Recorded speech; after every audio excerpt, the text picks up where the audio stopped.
I'd like to call the Monday, November 28, 2016 meeting of the Centerville Board of Education to order. Roll call, please, Mr. Biederman. Dr. Rower? Yes. Annie Sell? Yes. Mr. Schroyer? Here. Mr. Evers? And Mrs. Osterhage? Here. If we could please stand to say the Pledge of Allegiance. Pledge of allegiance to the flag of the United States of America and to the republic for which it stands, one nation, under God, indivisible, with liberty and justice for all.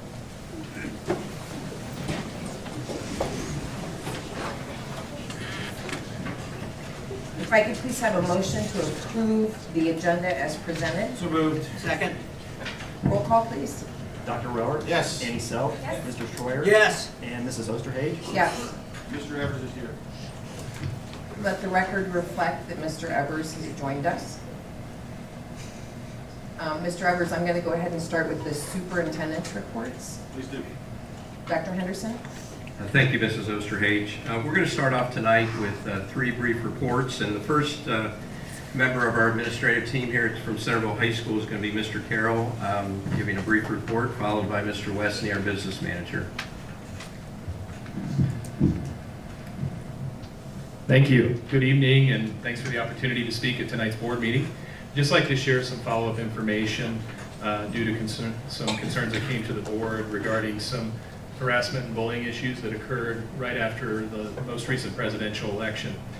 I'm going to highlight some things that have happened that we kind of do as part of our proactive way to keep a safe, positive culture here at the high school. I'm also going to add some comments about some things that just kind of organically arose out of the post-election incidents that occurred that I think are really going to move us in a positive direction. First, everybody knows I think we have an advisory program here at the high school, and we try to do a lot of proactive community building and personal reflection activities within that advisory program. That really is the core of our kind of social emotional character type program here at the high school. We've had staff members who've organized some mix-it-up breakfasts. Those actually occurred in the weeks prior to the election, where our classes come down to the advisory and they sit with different people than they would typically sit with, trying to make some new friends and make some new connections, again, building a sense of community. And then we also have our positive behavioral interventions and supports program here that kind of focuses a little bit more on character education with some students that really might need more emphasis on that.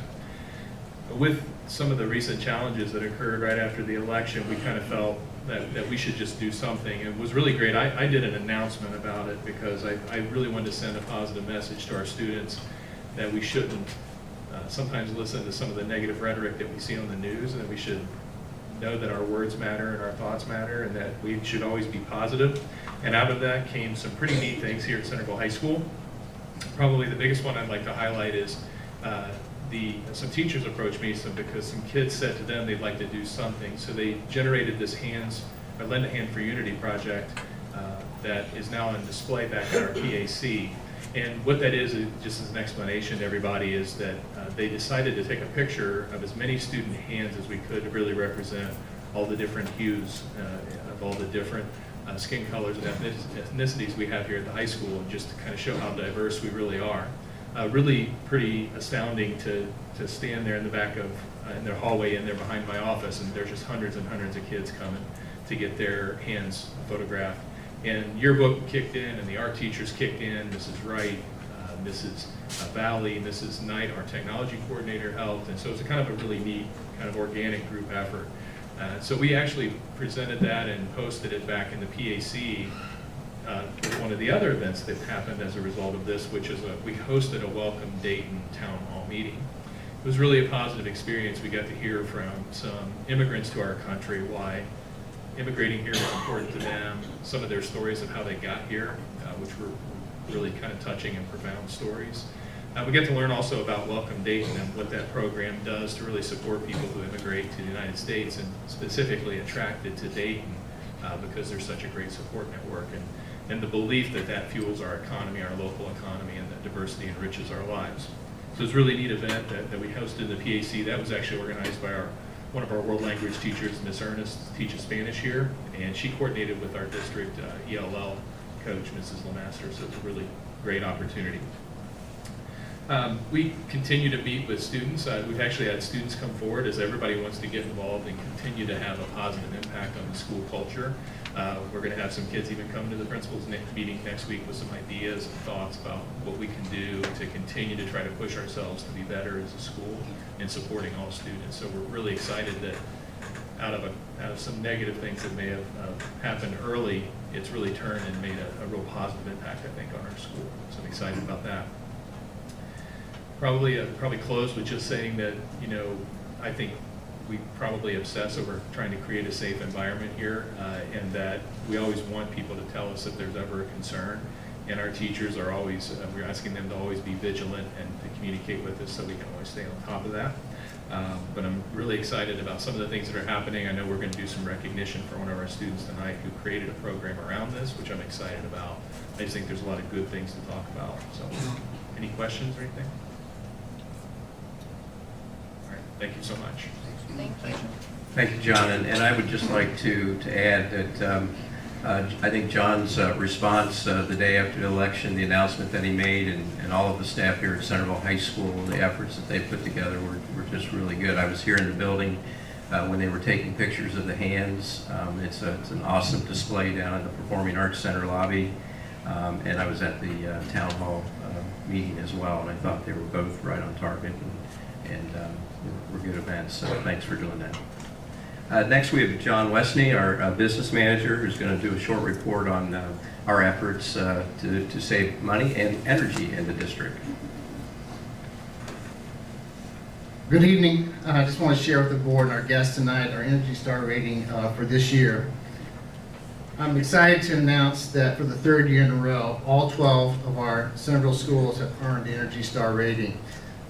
As the board knows, and just to kind of share with our guests, we have 14 buildings in the district. The Transportation Center and the School of Possibilities aren't big enough, or their function doesn't really qualify for this rating, but 12 of our school buildings have qualified for this Energy Star rating, which means that 10 buildings have earned the Energy Star rating in the last 5 years. 11 buildings have earned a distinction for the last 4 years. And Mr. Yucks, who started this program several years ago, made this comment last year with the board, and I want to kind of just say it again, but 12 of our buildings last year comprised 24% of the 50 registered school buildings in the state of Ohio, and that was back November the 11th, November the 18th of last year.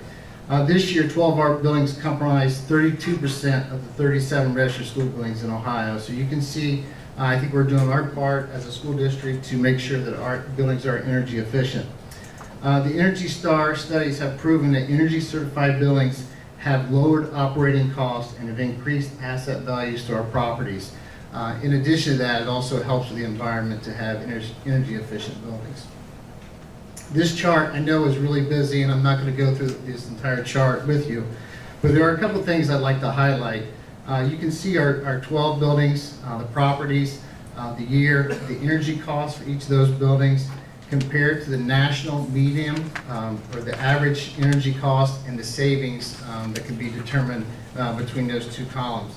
So for example, at Centerville High School, we had about $381,000 in energy costs, and you compare that to the buildings that are similar to ours across the country, you see their cost is about $621,000, and so you can see a savings of $240,000 just for the high school alone. So if you take that last column in savings, and I just want to highlight on the bottom number, if you look at the savings based upon that national median energy cost, it's about $629,000 of savings. And I'm going to refer back to that number at the end because I think it's kind of interesting to see when you look at all 3 years together. This next chart, it just kind of compares, it kind of gives you a better visual of the actual energy costs compared to the national median average cost. You can see it by chart. Again, here's the high school, which is the largest facility in the district. And so you can kind of compare those numbers with some of the smaller buildings like John Hall and where they stand as far as their energy cost and how that compares with other buildings similar to their size. Previously I mentioned, if you go back and look at 2014, 2015, 2016, I think it's really interesting to see the comparisons of our costs, energy costs based upon the national average. So in 2014 it was $553,000. Last year, Bob reported it was $541,000, and then this year you see a savings of $629,000. So just in an effort to reduce our energy costs, obviously be able to save money, to lower our operating costs, obviously use some of that money to go back into the classroom is a benefit for everyone involved. And that concludes my report, unless there's any questions. Thank you. Thank you, John. Board of Education report, legislative report. Good evening. Due to the lame duck session caused by the election, a lot of the House bills and Senate bills were placed on hold. So many of what I'm going to review tonight are really just left over from the current months. If we have any government students that are here and you'd like to know a little bit more about any of the House or Senate bills, please see me after the meeting. I'd be happy to meet with you. I'm not going to read all of these verbatim. It get a little lengthy. The first one is Senate Bill 252, also known as Lindsay's Law. Prior to the start of each athletic season, informational meetings are held for athletes, parents, and individuals designated for the care of the athlete to receive signs and symptoms, warning of sudden cardiac arrest for all ages of students participating in athletics. No student shall participate in an athletic activity until the student has submitted to a designated school official a form signed by the student, parent, etc., that they received and reviewed a copy of the information developed by the Departments of Health and Foundation. Along with this, there's also training, extensive training for the coaches and any staff members. If they see a student who displays any signs and symptoms of anything anything pertaining to sudden cardiac issues, they can pull the student from the activity. The Senate Education Committee held a hearing on House Bill 383. This bill is currently being monitored. It would require a half unit of financial literacy education in the high school curriculum. House Bill 410. This bill would prevent districts from expelling or suspending students for truancy and require districts to establish absence intervention teams. House Bill 438, this bill would designate the week prior to the week of Thanksgiving as Ohio Public Education Appreciation Week. House Bill 441, this bill would permit a student enrolled in a non-public school to participate in interscholastic activities at the school district in which the student's non-public school is located, so long as criteria is met. The bill would also prohibit a student who participates in the College Credit Plus program from being denied the opportunity to participate in interscholastic athletics offered by the student's school solely due to the student's participation in CCP. House Bill 85, this legislation would require age-appropriate student instruction in child sexual abuse and the sexual violence prevention and in-service staff training in child sexual abuse prevention. The final bill before the committee was House Bill 89. This was a sponsored testimony bill. This regarded the Medicaid school program. House Bill 560 deals with legislation addressing the verification of community school enrollments. Senate Bill 168, this bill would require the Education Management Information System to include information about the victim of a student's violent behavior and to require that the Ohio Department of Education submit a one-time report to the General Assembly. Senate Bill 235, which would exempt from property tax the increased value of property on which industrial commercial development is planned until the completion of the new commercial or industrial facilities on the property. This was a hearing that met twice. The committee heard sponsorships, and that's still on the burner. The committee also heard a hearing on House Bill 346. This would require each school district to receive a per pupil amount of state funding that is at least as much as a statewide per pupil amount that is paid to non-public schools. Again, these are all carried over from before the election. And if anybody has any questions, I'd be happy to meet with you after the meeting. Thank you.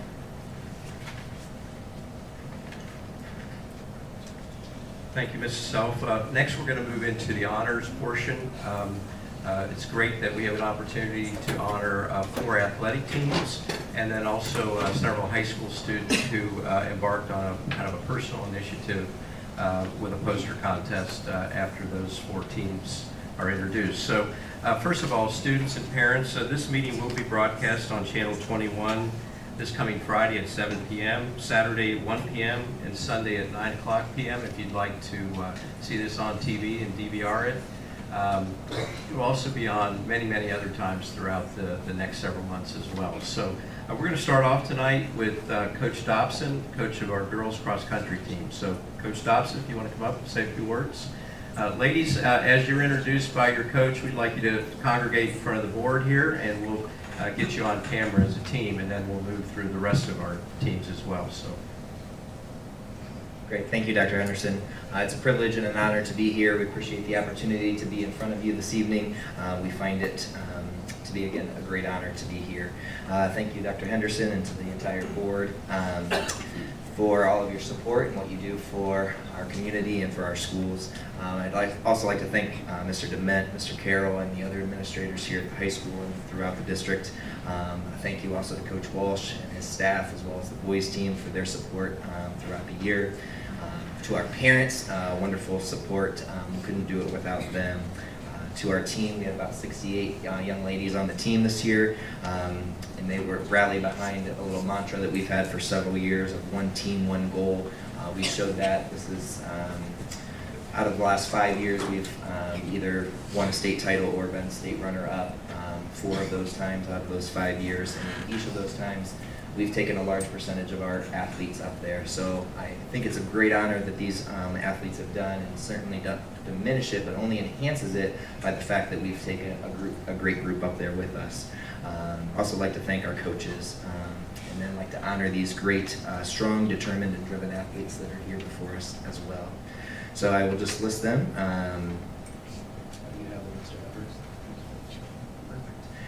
First, not able to be with us this evening. She just had a conflict. She was not able to reschedule around. Is Grace Kilroy. She placed 19th and ran a time of 18 minutes and 30 seconds for a 5K.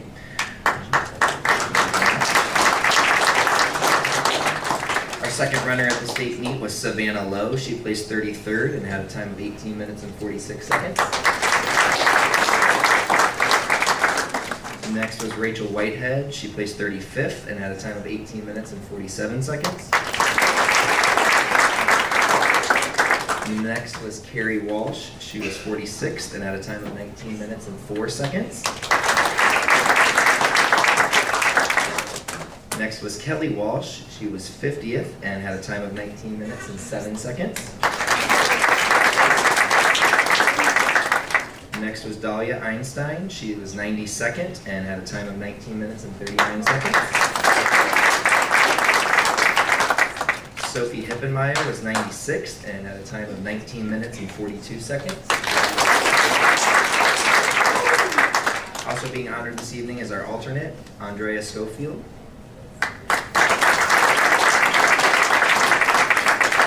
Be mentioned that Andrea probably could make any of the other varsity teams in the state of Ohio, and she just happened to pick a team or be a part of a team that was extremely competitive, and but she did a wonderful job for us this year. So thank you again. We appreciate you having us here. Congratulations.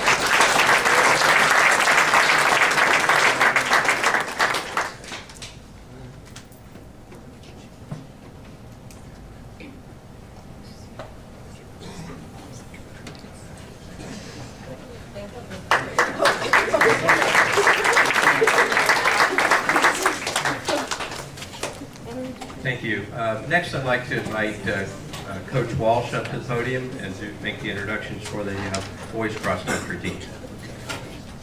Let me just say before we start, for all you guys, this is great practice for graduation. So when you walk up, first thing is you stick out your right hand, shake hands, and we hand you a certificate or diploma. That's exactly how we do it at graduation. If they make it, right? I'd like to thank the school board and Mr. Dement and the administration for our school for allowing Coach Dobson and I to do what we do. They let us put together a schedule. We travel a lot. We traveled out of state twice, and we greatly appreciate it. To find the competition, you never bat an eye to it, and we really appreciate it. This year, for our boys, is the first time we made it in 3 years, so it was a nice go for the team. 5 of the boys were academical Ohio, meaning they had a 3.5 grade point average and made the state finals. So they got that, and one of them was a freshman. Freshmen don't count. So it was the same for the girls as well. Just so their grades are just as good as what they do on the track. So it's a pure joke there of the graduation, so they should be pretty good. So anyhow, the season went really well. We really broke out when we traveled out to Lehigh Valley, ran at Lehigh University, and our boys placed first there out of 40 teams and everything. That was a breakthrough for us. We knew going in, we scouted the teams, we thought we would be in the top 3, maybe 4. And if you're in that kind of ballpark, you can win. And they ran with heart. You should have seen them going to the line. They walked to the line like champs. It was really kind of cool. It was one of the most proud days as a coach to watch them. They just walked to the line, they took care of business, and they had a really fun time and everything. So it was a great trip for them. It set them up for the rest of the year and everything. So that was a big breakout for them. They were the youngest team at the state. We returned all of the runners that competed there. So it's looking good for next year. So we'll go in order here. Jack Welsh was our first guy at 67th place. And I think it was 16-17.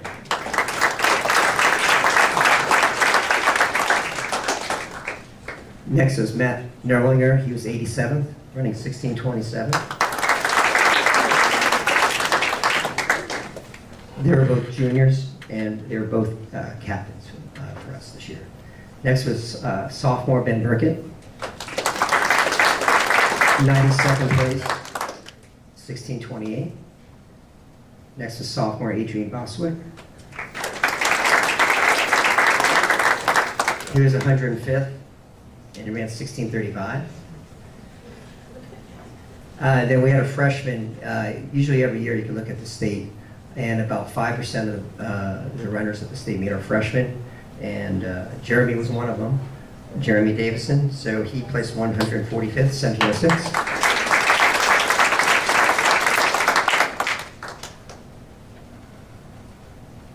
Next is the sophomore Connor Downs.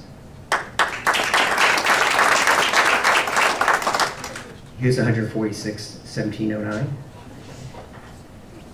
Next is junior Andrew Craig, 156. Ran 1719. And then we had 2 alternates. We had senior Jack Cheslin and freshman Isaac Einstein.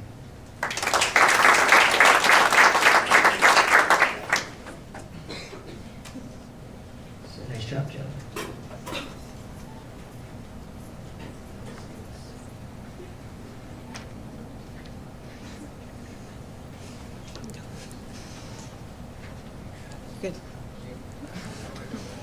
Thank you.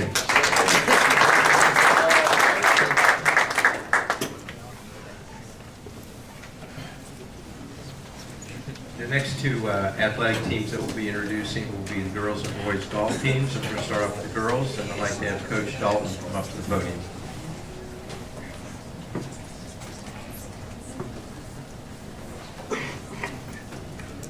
All right, I'd like to thank everybody for inviting us up here today. We had a good season. We started out, we were undefeated in August, which was nice. We won 5 tournaments, which is hard to do. So at the end of August, we really felt like we were one of the top 2 or 3 teams in the state, at least top 5. As the season progressed, we won a few more tournaments. We got second, we got third. But throughout the year, I think the worst we had placed was the second place. So by the time we got to state, we had won GWAP sectionals districts. Again this year, which we'd done last year. So it was an unbelievably successful season for them, and it was fun. They're a great group of girls. And state was strange this year, as the boys will attest. We got the first day rained out, so we spent all our time in the rain and the mud, and it was awful. And then so it kind of came down to a one-day tournament. So we ended up in 9th place. The girls were a little disappointed in that. They have their sights set on what cross country is accomplishing right now, to be honest, which is we want to win a state title. And that is our goal again next year. So we bring back, I believe, 4 of our top 6 players. So it should be hopefully in the same boat next year, so we'll see how it goes. So I'd like to introduce the girls.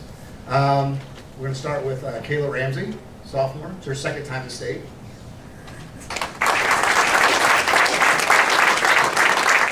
Kayla got 12th place this year and shot 77.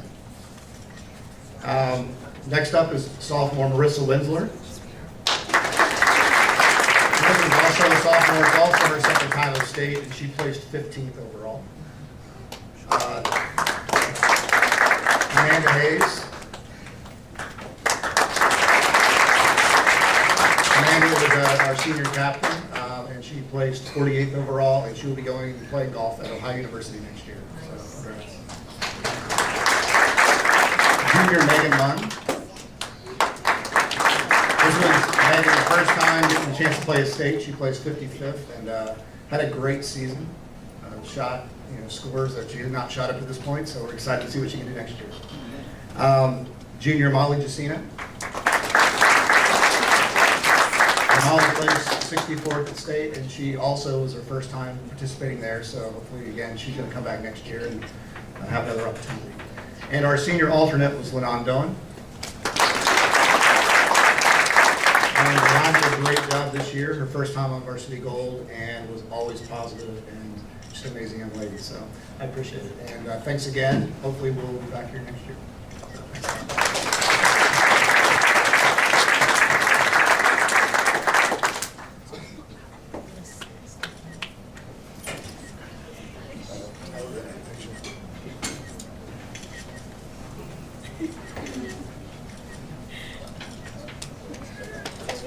Thank you.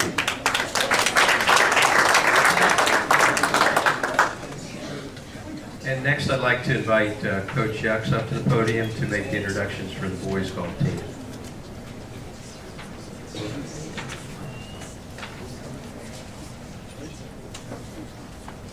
They asked me to say a few words, which I always find hard to paraphrase all these guys' accomplishments. But before I begin that, I'm going to start by thanking everybody here today. We really appreciate the opportunity to go the places we go and play in the tournaments that we play at. I'd also like to thank Rob DeMent and the entire athletic department. Lisa is a huge resource for us, and she really helps get us where we're trying to go. So there's a lot to say about these guys. We won the pre and the post. We were the GWAC champions. We won the GWAC East. We won the Alter Invite. We took second in a bunch of tournaments. We took third at the Elk Invite. We took fourth at a bunch of tournaments, which was a little bit hard to swallow, our 8th place finish, but we at least went to state. I know Dalton didn't say anything, but I will say something. Anybody can play a great round of golf in one day, and I personally believe if we had gotten to play both days, both the girls and the guys probably would have scored a little bit higher. So I just had to throw that out there. Yeah, so we'll start with Cooper Jones. He's our senior captain. He qualified, or he was 6th at the state tournament.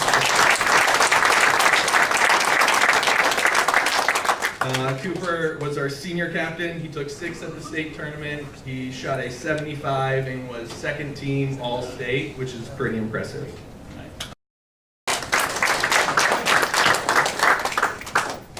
Devat Pandya, he was 16th at the state tournament, and he shot a 77. Devat was also the GWAC East Player of the Year, which is a pretty impressive accomplishment.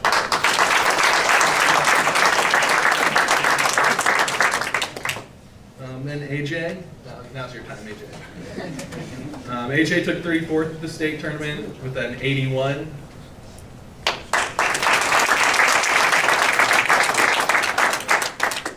Nick Clark took 61st at the state tournament with an 88. Not here today is Adam Blasco. He also tied for 61st with an 88. Adam agreed to go to Miami Hamilton and sign 2 weeks ago. Cooper, sorry I forgot, also signed with Wright State. He'll be going to Wright State in the fall. And we also had 2 alternates, Bob Berner and Tony G. Lombardo.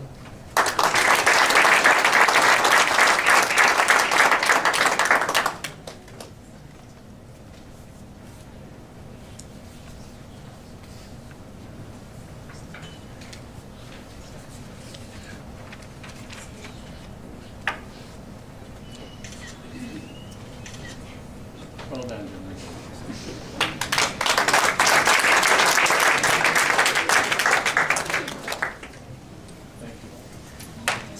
Thank you. Next, I'd like to invite Mrs. Collier, our Director of Student Services, up here to make the introductions for the final award tonight. Good evening, everyone. A favorite quote of mine is by Margaret Mead, and it says, "Never doubt that a small group of committed, thoughtful individuals can change the world. Indeed, it's the only thing that ever has." What I wanted to celebrate and share with the board and with everyone else tonight is a story that demonstrates the true meaning of that quote. I'm going to have Allie Fitzharris come up here with me. Allie is a freshman this year at Centerville High School. And Allie is an artist, and she sells her artwork on stationery and on notebooks. So what she did this year was she came up with the idea of combining her love for art and also a message that's very important to her, which is anti-bullying. And what she decided to do was to do a poster contest in all of our primary and elementary buildings. And she challenged students in those buildings to come up with a poster and a theme that represented anti-bullying. We had over 160 applicants in the poster contest, so there was a lot of judging to be done by Allie. And the one thing that I think is important to note is what Allie did was she used the proceeds that she made from selling her own artwork to purchase gift cards for the top 4 winners of this poster contest. So I first want to thank Allie for coming up with a wonderful idea and being brave enough to execute the idea. So if we could give her a round of applause.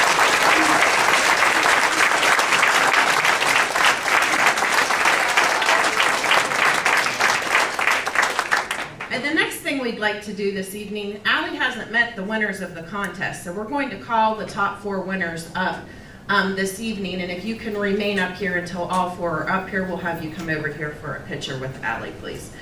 The first person I'd like to call up is Natalie Hine, please, and she's a student from Klein Elementary.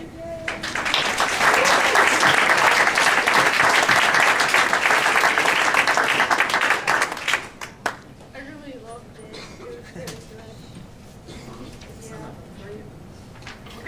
The next student I'd like to call up is Brinley Barker, and she's a student at John Hull Elementary.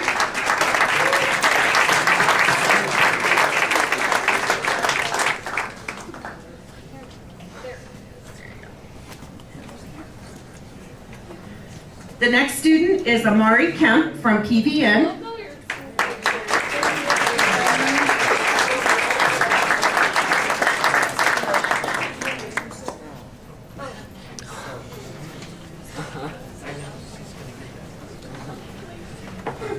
Sorry.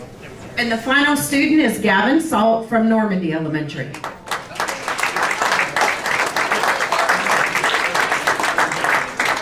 I love comics too.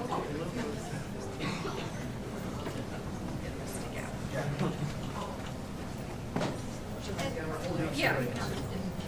Okay.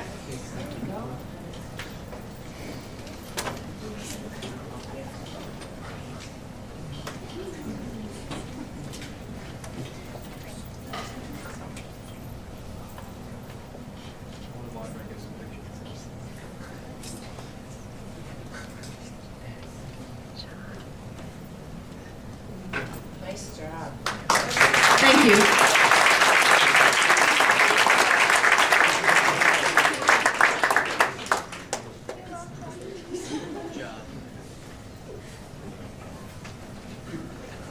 Thank you, Allie, and thank you to all the students that participated.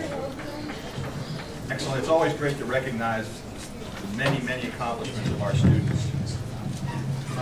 Next, we're going to have hearing of the public, and then we will take a short break. I'm sure that everybody wants to stay for the whole meeting, but after the hearing of the public, we'll take a short break if anybody really needs to leave. At this point, before the board votes on any matters this evening, we'd like to invite anyone who would like to address the board to do so. If you would like to speak, please come up to the podium, tell us your name, and talk about anything that involves Centerville City Schools. We ask that you limit your remarks to 3 to 5 minutes. If you'd like to speak longer in a board meeting, we ask that you contact the superintendent and ask to be placed on the agenda for future meetings. Members of the board will listen to anyone who speaks, but we will not engage in dialogue with the speaker. If anyone here this evening or watching on television would like to talk with any or all the members of the board, please call or email the district office, and you can get our contact information. We are all happy to discuss Centerville City Schools with any members of our community and can do so by phone, email, or in person. Would anybody like to address the board?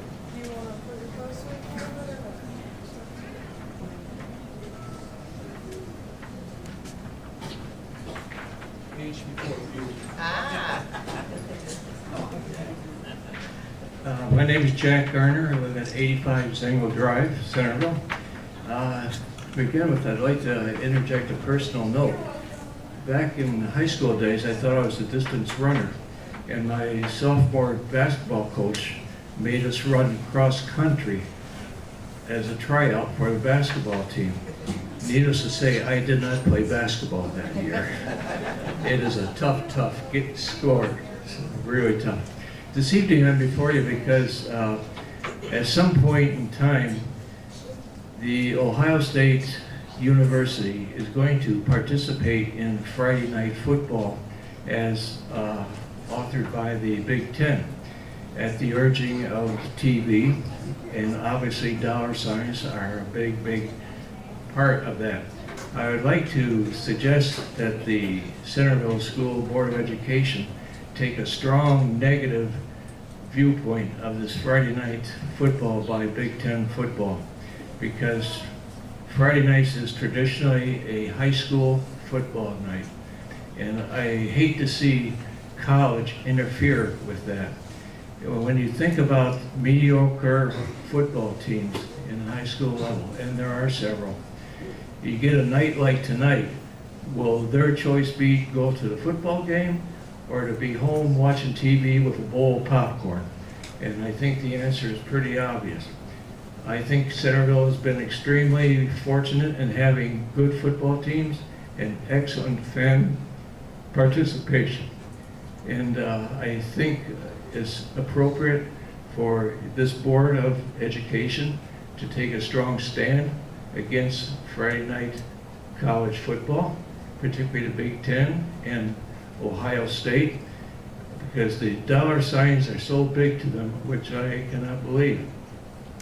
I'd also suggest that it might make parents and good athlete parents think twice about going to a school where money seems to be the overall driving impact over things like honoring tradition. So I would like to suggest that the Board of Trustees either should have a strong letter or a resolution to Ohio State, not only to the athletic director, but to the president and their Board of Trustees, opposing Friday night football by colleges, particularly by the Big Ten, and very particularly by Ohio State. And I'm sure the Dr. Henderson could be involved by getting involved with other superintendents in the area. I'm not sure what the area organizations would be. I'm not sure what has happened already in that regard, but perhaps Dr. Henderson could personally lead a charge against this. And I would certainly hope that the coaches would, because I just hate to see everything driven by the dollar sign, as it seems to be. Thank you. Thank you.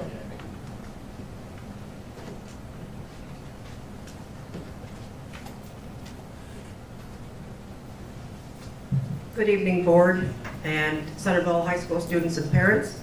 My name is Diana Flores Rangel, and I live at 652 Lewisham Avenue.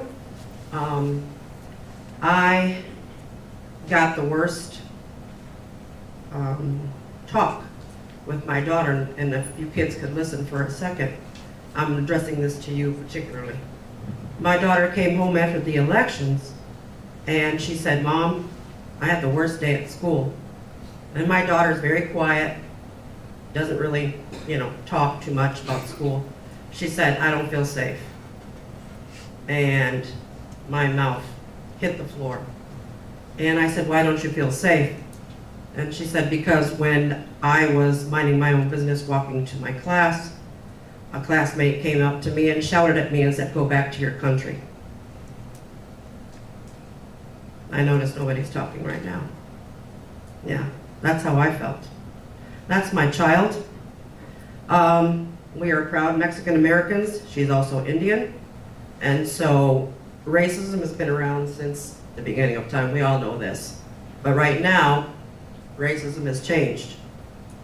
And so I called Mr. Carroll right away. It was around 5:30 because she had went to Panera with her friends because she was so upset. She had called her brother at Ohio State and said, "What do I do? I'm afraid that this girl's going to get other girls and come up to me and do something." She was kind of worried, naturally so. So I called Mr. Carroll right away. Luckily, he was in his office. And I broke down and I was crying, really bad. Parents' worst nightmare. I've been in Centerville since 1999. I love, being a proud elk. I wear my jacket proudly. I tell everybody I'm an elk. I'm a teacher. I teach at, 5 different schools. All the teachers there, we have friendly rivalries because I'm an elk. So Mr. Carroll said, you know what? We're going to have to do this together. So I said, could you please make an announcement the next day? He said, yep, that was already on my agenda. He did that. We've been talking a lot. I talked with Mr. Henderson. I talked with some members of the board before I went to the board last week. And I am urging the board and Mr. Carroll to please, you're doing great things. I was on the news. Some of you might have watched the news. I wanted to say that this is happening right here in Dayton, Ohio. This is not something fabricated. This is not something made up. It's happening right here where you kids live and where we adults live. It happens to a lot of people. A lot of people don't talk about it because they're afraid. So I am urging the board, again, I'm urging you, I'm begging you, please send a letter, do a one-call notice to the parents to let them know what is going on. There's only a select few of us parents here. I'm getting a ton of emails, calls, personal messages because now they feel like I'm the voice for them. A lot of people that are afraid to speak up. A lot of Indian parents are afraid to speak up. They're coming to me.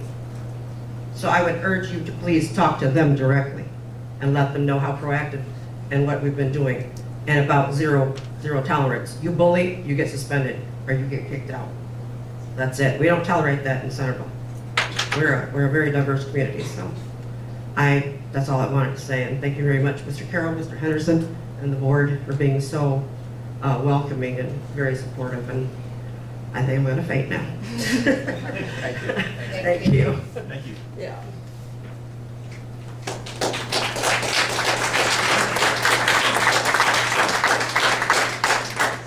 Anyone else? Okay, I think everybody that wanted to leave left. Does anybody else want to leave quietly?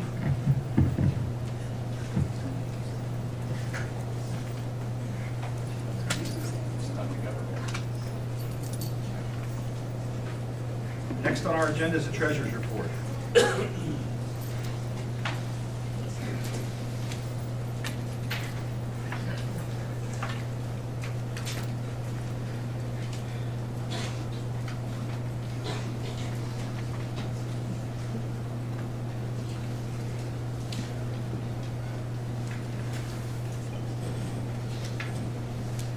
Good evening. This evening I have one brief financial slide for the month ending October 31, 2016, and 3 slides about our health insurance program and our premium renewal for calendar year 2017.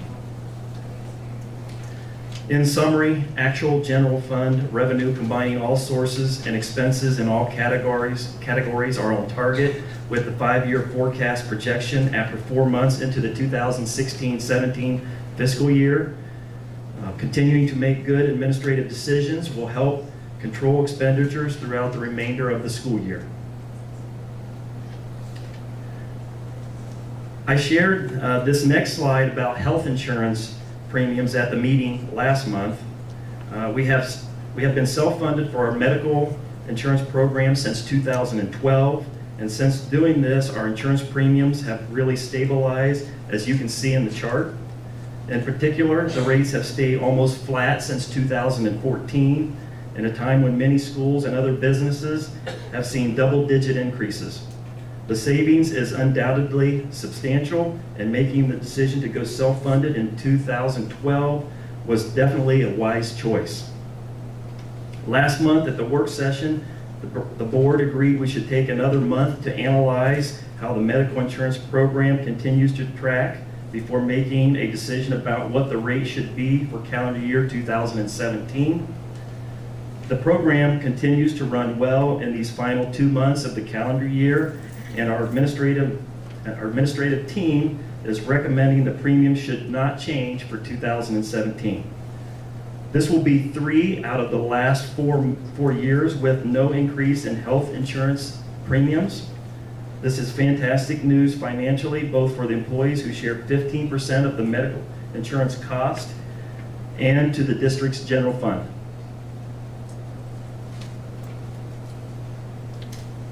This next slide gives you a visual of the previous slide, showing how our rates have flattened even more since 2014. I had hoped to share some comparison medical insurance information from area school districts this evening, but many of these schools needed to make significant changes to their insurance plans during the same time period in an attempt to control premium increases, making it very difficult to make any valid comparisons for this evening. We conducted 3 district-wide insurance meetings in November. These meetings were held at Klein Elementary, Magzig Middle School, and the Centerville High School, with the intent to help employees better understand their insurance benefits. Our hope is that a better understanding of the medical insurance program by employees will help also lead to smarter utilization and spending, saving employees money and lowering the overall insurance costs to the district as well. I did receive good feedback from employees and emailed the PowerPoint presentation to all district personnel for future reference. I also visited all 12 buildings in the transportation facility during the month of November to meet with all the employees on an individual basis. These particular site visits weren't necessarily just for insurance questions, but since the visits were during the open enrollment period, many of the questions from employees were about the insurance program and provided another opportunity to present ways employees can maximize their insurance services while saving the district money on claims. This concludes my report this evening, unless there are any questions from the board. Mr. Peterman, can you tell us, you mentioned that you were trying to find out insurance information from other school districts. Are other school districts comparable or in this area? Are they also self-funded or not? There aren't too many that are self-funded. There are a couple in our area. Most of them are through a program with the EPC, but they still get individual educational purchasing cooperative. It's a Southwestern Ohio Educational Purchasing Cooperative. Many of the school districts in this area are with them, but they still get individually rated. And they can still have the opportunity to change deductibles and out-of-pocket maximums, and many of them have made those kinds of changes to their insurance program and are still seeing higher increases than we are, but not necessarily double-digit increases when they've made those kinds of changes. So it was just really hard, and many of the school districts that I contacted haven't provided me the information yet. In fact, one district even said that one of the years in 2015, the rate was so high that they didn't want to give it to me. Thank you. So we're doing very well at 0, 0 to 0. Very good. Thank you. Thanks, Mitch.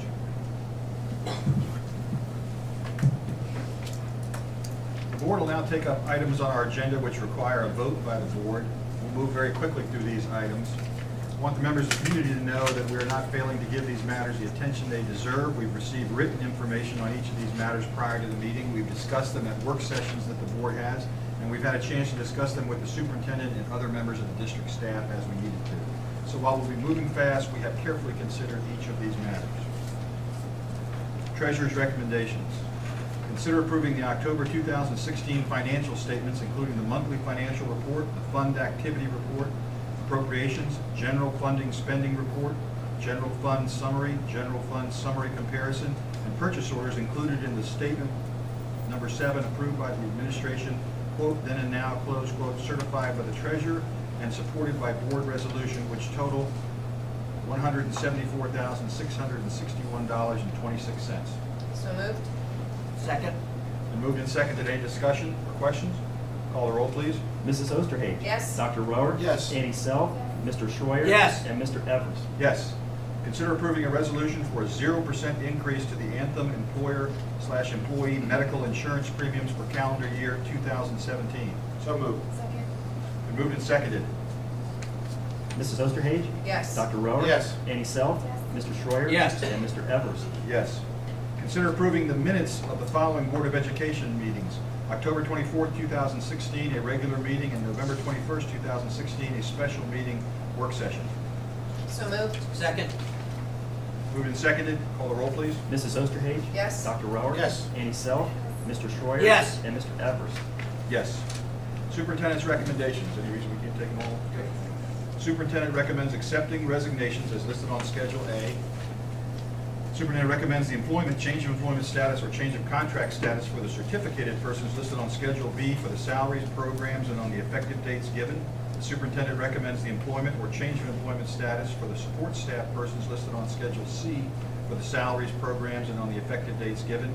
The superintendent recommends the employment of persons listed on Schedules D and D1 for supplemental contracts or extra duty assignments. Superintendent recommends the employment of the person listed on Schedule D2 for supplemental contracts or extra duty assignments. And the superintendent recommends the granting of leaves of absence for the persons listed on Schedule E for the reasons and on the dates given. So moved. Second. Moved and seconded. Any questions or discussion? Call the roll, please. Mrs. Osterhage? Yes. Dr. Rohr? Yes. Annie Self? Yes. Mr. Schreier? Yes. And Mr. Evers? Yes. Consider a motion to approve current library board trustee Randall Bowling to be reappointed to a 7-year term beginning January 1st, 2017 and running through December 31st, 2023. Second. Moved and seconded. Any questions or discussion? Call the roll, please. Mrs. Osterhage? Yes. Dr. Rohr? Yes. Annie Self? Mr. Schreier? Yes. And Mr. Evers? Yes. Consider approving the 2017 Board of Education meeting dates which were submitted to us last week, which were in our packet. So moved. Second. Moved and seconded. Call the roll, please. Mrs. Osterhage? Yes. Dr. Rohr? Yes. Annie Self? Yes. Mr. Schreier? Yes. And Mr. Evers? Yes. Make a motion for adjournment. So moved. Second. Moved and seconded. Call the roll. Mrs. Osterhage? Yes. Dr. Rohr? Yes. Annie Self? Mr. Schreier? Yes. And Mr. Evers? Yes, we are adjourned. Thanks everyone for coming.